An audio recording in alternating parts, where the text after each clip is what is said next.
Indiana from Monmouth University from October 27th through yesterday. She's up by 11 points in Indiana. Your average of the polls has her up by exactly 7 points with no fraction. That seems like a lot in Indiana, doesn't it? Has Trump up in Indiana? Oh, yes? I'm sorry. Has Trump up in Indiana, and then this new poll has Clinton up in Indiana by 11. I don't understand that. I thought the new poll had Trump up in Indiana, and it also then shows my numbers are wrong.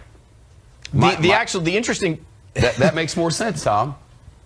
The interesting news in that poll, Shep, is that the Senate race there is tied, and that was one that Democrats were really counting on with Evan Bayh. They showed the Republican there, Todd Young, now closing that to basically it's now a dead heat with 8 days left in the race. How much of that are you seeing down ticket? I wondered what effect Friday's revelation or lack of revelation or nothing burger, whatever you want to call it, what effect that would have on down ticket races.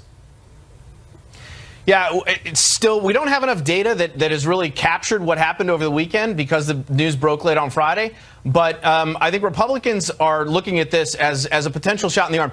Part of the reason, though, is because of enthusiasm. If Donald Trump supporters are excited, if Donald Trump has momentum heading into the vote, that's going to benefit Republicans down ticket. Likewise, if Clinton's voters are depressed by this news, if she's not able to sort of get past it, and you have some of those sort of marginal Clinton voters that were, not sold on her initially, but decide, if they decide to stay home and they don't go and vote for the Democrat that's running for Senate, that's going to hurt as well. So I think it's too early to tell, but it's not necessarily.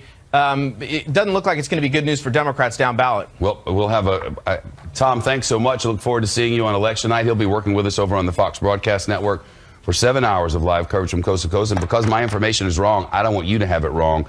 I want to show this Indiana poll out of Monmouth University again, if we can call that up. My information had Clinton with a big lead there, and that's wrong. Donald Trump with a big lead there. This new poll has Donald Trump with an 11-point lead there in the state of Indiana. And the average of the polls, which does not yet include this Monmouth poll, has him up by 7 points. But that's going to go up because they'll include this Monmouth poll in there. A healthy lead for Donald Trump. And this is the new correct version out of Indiana from Monmouth University. And I thank you.